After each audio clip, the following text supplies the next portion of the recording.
What's going on, everybody? Let's, well, sports fans, I should say, let's have a little chat here.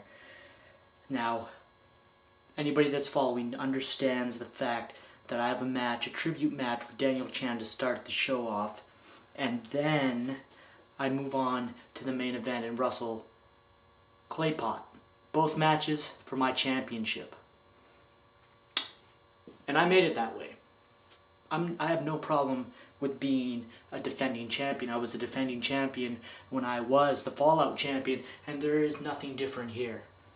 I understand that the free-for-all championship has lost some prestige because it hasn't been defended in so long.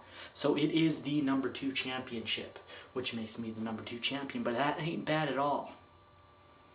See, I'm not looking past my match with Daniel the Innovator Chan, and I'm certainly not looking past my main event match against Claypot. But it seems to me, which is why I'm making this video right now, it seems to me that somebody is looking past his match. And that's you, Dozer. You cut this big promo, and you like to point out that we like to do a lot of talking, but you need to understand we do a lot of backing up as well. Everything we say, we back up, whether it's me cutting a promo, Thriller, the Innovator, which is funny, you say we all like to talk, but your opponent, the Innovator, hasn't done much talking. Maybe he's the one that's really training where you claim to be training. You see this right here, all my training equipment here, it's not an accessory. It's what I do, it's what I need to do, it's how I manage to put on multiple matches a night. You have one match. I've got 2. The Innovator's got 2. And you're, in a way, lucky that I get to him before you do. But even at, let's say, maybe he'll be at 70% after he's done with me. Maybe he'll be at 50.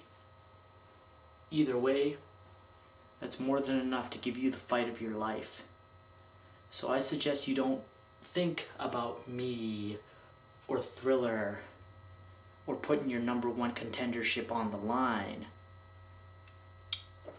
I suggest you focus on what's at hand, and what's at hand is the Innovator. See, I've wrestled the Innovator, and he has my number more than I have his number. Kind of like you. You have my number. I don't think I've ever even beaten you. Maybe in a tag match, who knows? But here's the thing. You claim you're going to put your number 1 contendership on the line. That's very heroic of you.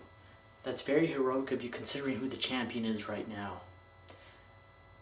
Look, I understand you don't want to have to wrestle Deadhead. So you put your championship up on the line, and it kind of has this thing to it where you have this chance of losing your title shot.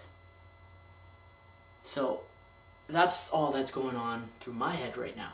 You kind of want to lose so you don't have to be the one that faces Deadhead, because we all know he's a bitch to fight. He's a bitch to beat. Hell, I remember showing up to try to train and I saw you and Deadhead trying to go at it. We helped you and we still couldn't do much. So you put your championship on the line when Deadhead is champion, just so you have a shot at losing and you don't have to be the next in line to face him. It's kind of clever. It's kind of clever. Let somebody else do the dirty work and then you'll waltz back in and pick up the scraps. Because nobody's going to be in decent shape after they fight Deadhead. But I suggest you stop. When you do open your mouth, don't go around saying that you're going to look past a certain person and put this on the line, and then there's so many people on your little list. Because as far as I'm concerned, my list right now has 2. The Innovator and Claypot. So that's just what I wanted to point out to you, Dozer. Since you mentioned me in your little promo, I figured I'd give you the same in kind. Now, the first promo I cut was more Innovator based, and me telling the world how I'm going to do a tribute match with the Innovator. This one, more direct to you, Claypot. You and I, we've never really had that one-on-one encounter. This is our shot. This is our chance to prove that we belong in the main event. Not just me by myself, but you by my side, ripping and tearing. And you know what? Maybe you beat me for the free-for-all championship. Maybe you become the victor. But I assure you, if you do that on that night, that's you being lucky.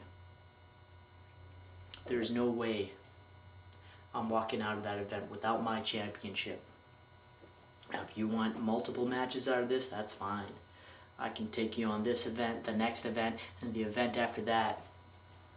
Let's give them something new to talk about. Clay Pot vs. Vic Boss. I hope you're ready, because I'm not going to be playing around.